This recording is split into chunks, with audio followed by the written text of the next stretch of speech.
médico especialista, infectólogo, epidemiólogo. Él ha sido siempre tan generoso con nosotros desde el año 2020, cuando comenzó la pandemia. Pues el doctor Carlos Torres Viera nos ha estado acompañando, guiándonos con todo el tema de lo que ha sido el virus del COVID-19, pero además desde el punto de vista científico, no desde el punto de vista del vicio político que le han querido meter muchas veces a esta situación tan penosa. Pero bueno, él ha sido desde donde él está, que es la área científica, el que de verdad lidia día a día con este tipo de enfermedades y de virus. Él ha sido siempre muy generoso con nosotros y le agradezco mucho, doctor, estar nuevamente en Radio Mambí. Muy buenas tardes para usted.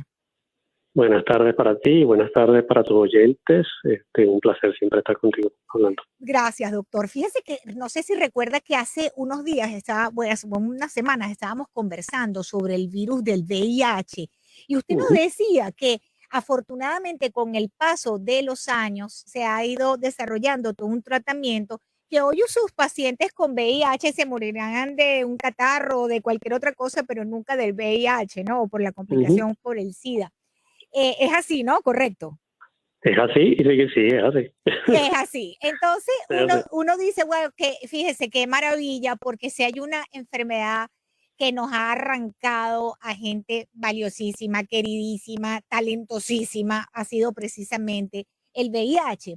Pero ahora se ha descubierto una nueva variante del VIH que es más contagiosa y más virulenta, lo que me hizo pensar en usted, doctor, que vive diciéndonos que el tema de los virus, que ellos luchan por sobrevivir y van mutando, y eso, digamos, ampliando un poco el tema de lo que es el virus del COVID-19 y cómo nos va a tocar vivir con él. Pero primero quería empezar con el VIH, sobre esta nueva variante. ¿Qué sabe usted de esto? Porque mucha gente se ha descuidado con el tema del VIH porque dicen, no, ya eso no mata a nadie.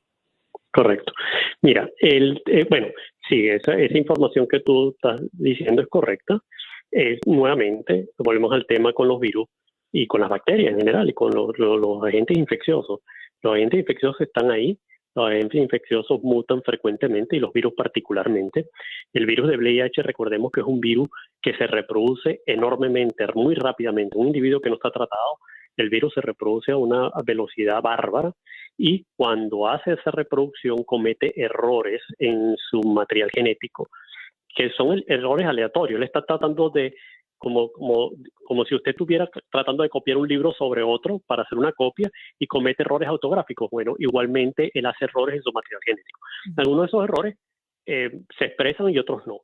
Y entonces eso es lo que está haciendo el virus constantemente. Entonces, un virus que hace ese tipo de replicación tan violenta o tan rápida tiende a hacer más errores, sobre todo porque ellos no tienen una enzima que tienen que sí tienen algunas bacterias o que tenemos nosotros cuando nos reproducimos, que cuando nosotros estamos reproduciendo nuestras células, si cometemos un error, hay una enzima que corrige ese error y dice, no, usted cometió un error, haga esto, ¿no? En el caso del virus no lo hace. Entonces, bueno, esa es la explicación de por qué hay las mutaciones. Entonces, el virus realmente de VIH siempre ha tenido variantes. Cuando tú ves los virus de distintas partes del mundo, hay virus con ciertas variantes, ¿verdad? Y eso es natural. Lo que encontraron estos investigadores, y vamos a estar claros, estos investigadores están analizando datos de pacientes en Europa, en pacientes que están muy bien controlados, y han encontrado un virus que se reproduce más rápidamente y que tiende a llevar en pacientes que no son tratados, llevarlos a la situación de lo que nosotros llamamos SIDA, que es lo que nosotros llamamos SIDA cuando el paciente llega a un punto donde su sistema inmunológico no es correcto, ya está suficientemente destruido y empieza a hacer todas estas manifestaciones que eran tan comunes de, que te digo yo, de neumonía, de cánceres, etcétera. Entonces, esos pacientes que llegan más rápidamente con esta variante, normalmente un paciente que tiene un VIH, una infección por este virus, puede tardarse unos 3 años en llegar a esa situación, quizás sin dar síntomas hasta que llegue a ese punto, pero estos pacientes lo pueden hacer en 9 meses.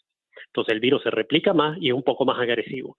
Sin embargo, lo que ellos también encontraron es que el virus es perfectamente tratable, hasta ahora perfectamente tratable con los tratamientos que hemos estado recibiendo.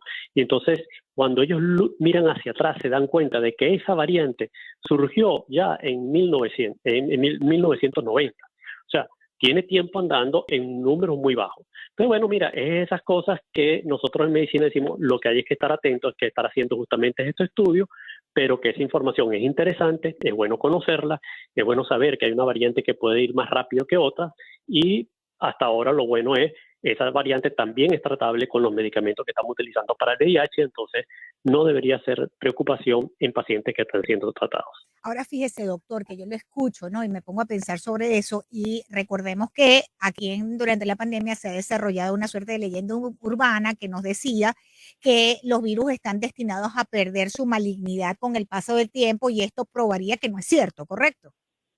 Correcto. Mira, no, esa parte sí no la podemos predecir, ¿ok? Fíjate el mismo caso del COVID. El COVID empezó con una variante, la de Wuhan, sí, y después surgió la variante alfa y después la delta, y cada una de ellas era peor que la anterior.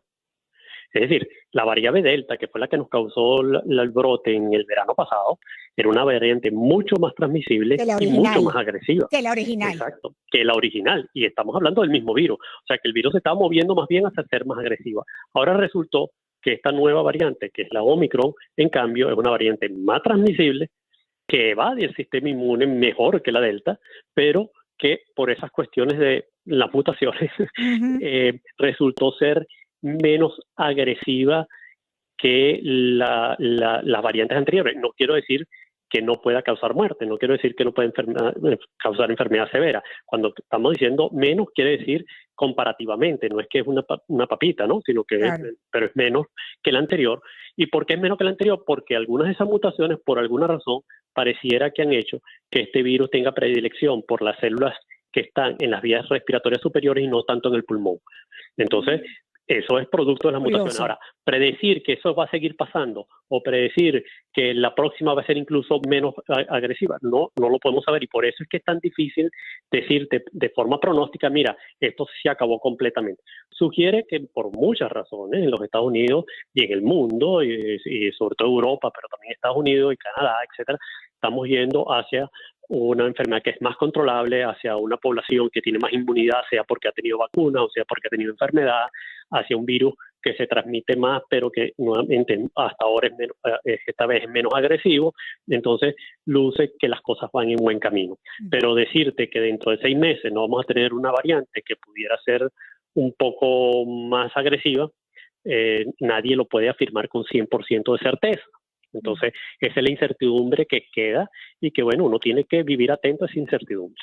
Ahora, fíjese, el VIH saltó de los monos, de los chimpancés, a los humanos. Y en el caso del virus chino de Wuhan, nos dicen que saltó de los murciélagos a los humanos, pero ahí tenemos una gran interrogante porque hay serios indicios de lo del laboratorio en Wuhan, ¿correcto, doctor? Correcto. Correcto. Entonces, pero sea como sea, estamos hablando, a ver, porque la gente dice, eso es un virus de laboratorio. Bueno, no sé verdaderamente cómo se trata el término eso de virus de laboratorio, pero el hecho es, pues, que está comportándose como un virus regular, doctor, ¿no? Como se comportan los virus regularmente, ¿no? Mira, correcto. Fíjate, recordemos que aquí hubo SARS antes, tuvimos la primera SARS del 2003, que fue un virus mucho más violento que este en términos de mortalidad. Sí. Lo que pasó fue que era un virus no tan transmisible como este. Entonces logró controlarse y hacerlo desaparecer. Ese virus claramente vino de murciélago, se logró analizar todo el efecto de transmisión. Tenemos otro virus similar que también es mucho más agresivo que este, que es de la misma familia, que es este que le da a los camellos y que se transmite, que ha habido casos recurrentes en Arabia Saudita y en países que tienen migraciones de Arabia Saudita, en Inglaterra, etcétera, etcétera. No lo hemos visto en Estados Unidos, pero también es un virus de SARS mucho más agresivo, mucho más mortal, pero que se transmite muy difícilmente. ¿Okay? Entonces los virus tienen características similares. Las enfermedades de animales, si tú te pones a ver incluso las enfermedades infecciosas que nosotros tradicionalmente reconocemos como enfermedades humanas, como tuberculosis, sarampión, todos esos virus en algún momento muy lejano vinieron de animales. Y de hecho, las enfermedades infecciosas epidémicas empiezan a surgir. ¿Por qué? Porque nosotros empezamos a estar en contacto más con los animales, más cercanos a los animales, cuando las ciudades empiezan a surgir, cuando la agricultura empieza a surgir, cuando la ganadería empieza a surgir, y entonces se permiten esos intercambios. Entonces eso no es extraño para nosotros los infectólogos o los que investigan eso, es lo que se llama zoonosis. Y el 70% de las enfermedades infecciosas son zoonosis. En algún momento fueron zoonosis.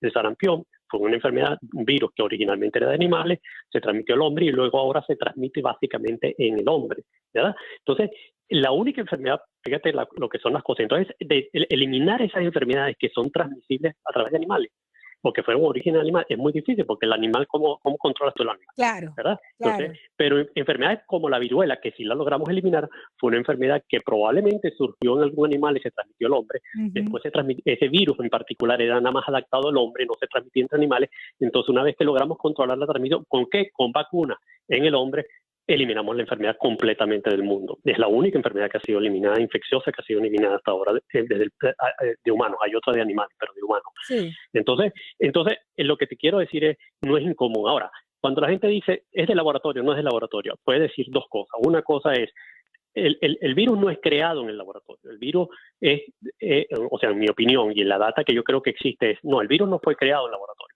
Lo que existe controversia es, el virus estaba siendo manipulado en el laboratorio, sea porque estaban haciendo investigación que era fair, o sea, que era lógica, que era sin mala intención y se les escapó, o sea, porque estaban haciendo investigación que sí era malintencionada y se les escapó. O sea, lo que no creemos, incluso aquellos que creen que ocurrió en laboratorio, creo que el consenso es, bueno, no necesariamente fue que lo liberaron, porque no tendría sentido que, por ejemplo, si China estaba manipulando eso para liberarlo, lo liberaran en su propia población para empezar. ¿Okay? Entonces, en todo caso, la discusión es, bueno, a lo mejor si estaban manipulándolo, simplemente se les escapó. ¿Okay? Y esas cosas pueden pasar, ¿no? Porque están los errores humanos y eso pasa. Y esas cosas han pasado. Te digo lo mismo de la viruela. El último caso de viruela que hubo en el mundo, después que se dijo, se acabó la viruela de transmisión natural, fue una fotógrafa en Inglaterra que estaba trabajando de fotografías de patologías y se enfermó. Y cuando vinieron a ver era viruela. Y cuando vinieron a ver de dónde surgió la viruela, en el piso de abajo había un laboratorio que estaba trabajando en viruela y por alguna cuestión de errores humanos probablemente hubo una transmisión, una liberación del virus y accidentalmente y ella fue la que lo contrajo. ¿Okay? Esa mujer murió, ese fue el último caso de viruela reportado en el mundo. Entonces, los accidentes pasan. Claro. Pero lo que yo quiero decirle a la gente es, yo no creo que yo tenga información para discutir una cosa a la otra y cada quien tiene su opinión. Lo que yo creo es, sí, esa posibilidad existe, la del laboratorio. Yo pienso que si existe, me parece más lógica que haya sido accidentalmente. ¿Qué tipo de estudios estaban haciendo? No sé, pero accidentalmente. Y creo que, sin embargo, y dada la historia de los otros casos que hay, etcétera, creo que en mi opinión particular, y este es muy particular mío, yo tengo un sesgo a pensar que fue más algo natural. Okay, como fue el SARS anterior, etcétera, pero no les puedo decir a la gente, no, mira, absolutamente es imposible que haya sido un laboratorio que salió. Doctor, déjeme hacerle una pregunta con respecto al COVID-19. ¿Existe la más mínima posibilidad de crear una vacuna contra todas las variantes del COVID-19? Una para todos.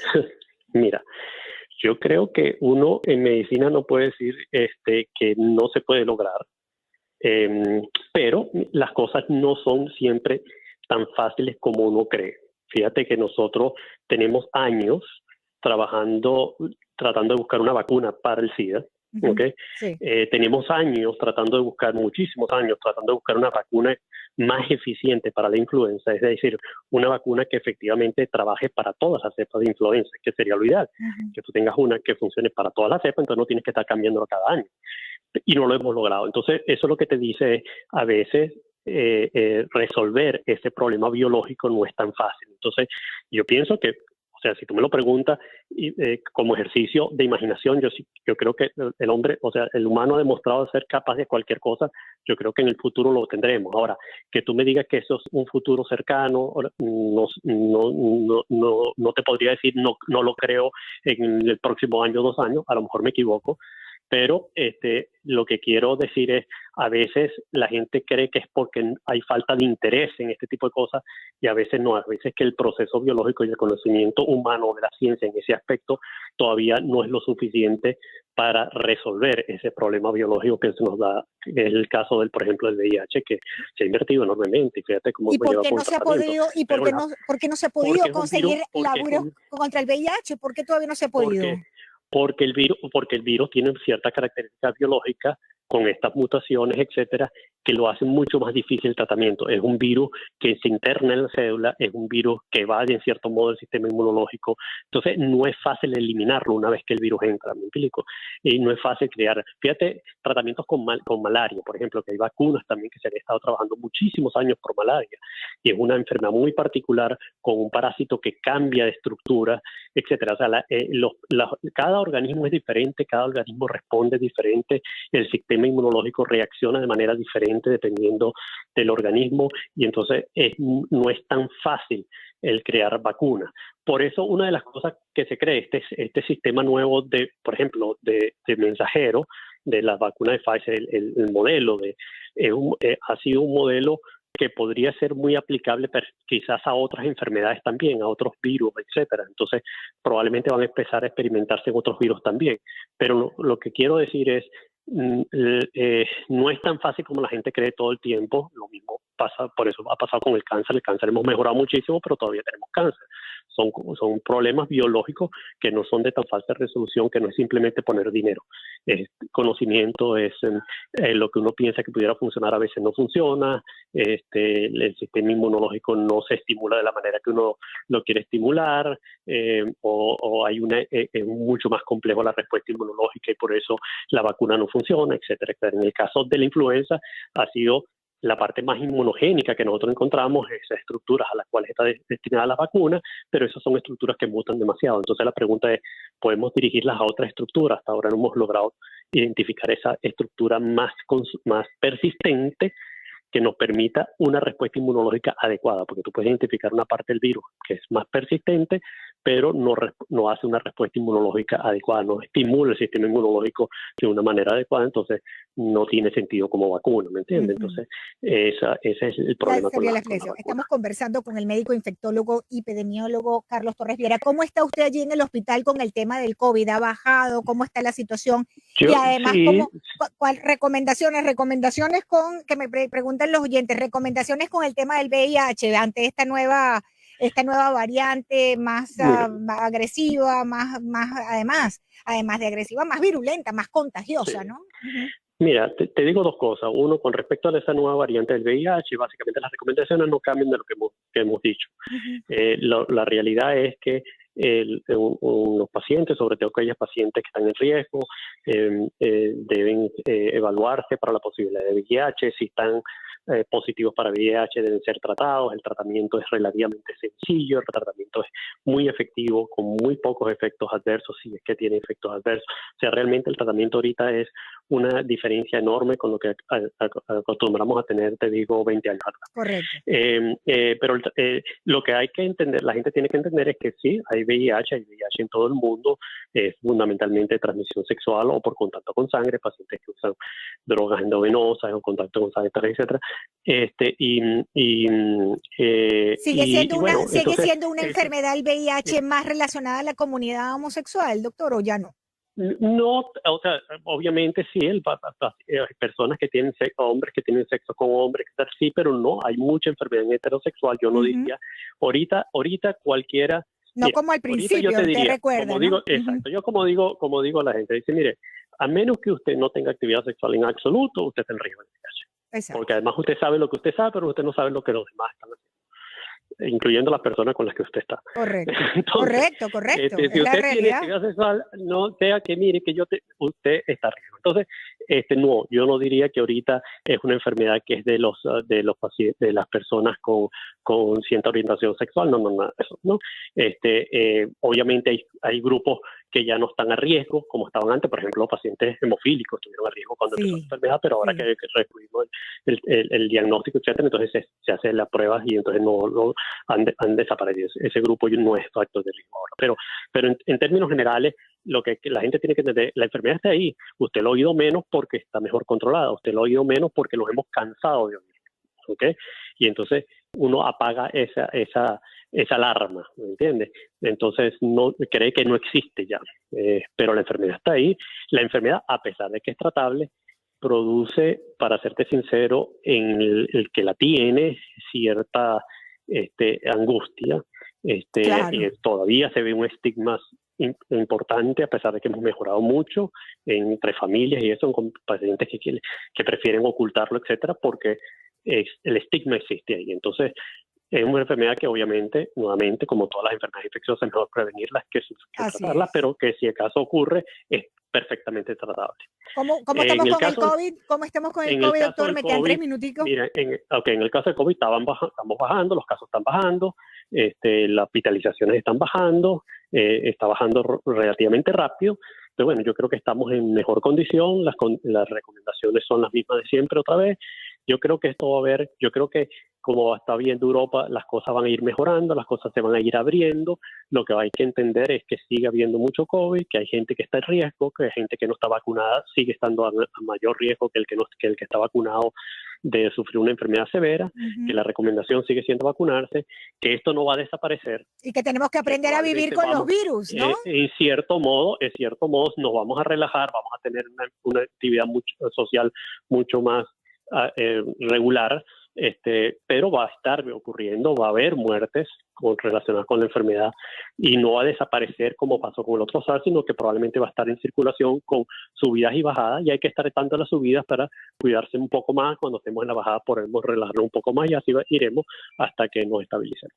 Doctor, le agradezco enormemente, como siempre, todo su conocimiento compartido con los oyentes de Radio Mambí de la Grande de Miami. Le agradezco mucho el doctor, amigos oyentes, Carlos Torres Viera. Él es médico infectólogo y epidemiólogo y nos ha acompañado desde el 2020 a cada rato a llevar adelante pues todo el conocimiento desde la verdad científica de lo que ha sido la pandemia. Le agradezco mucho, doctor. Un gran abrazo para usted. Igualmente para ti, muchas gracias y muchos saludos a tus oyentes. Gracias.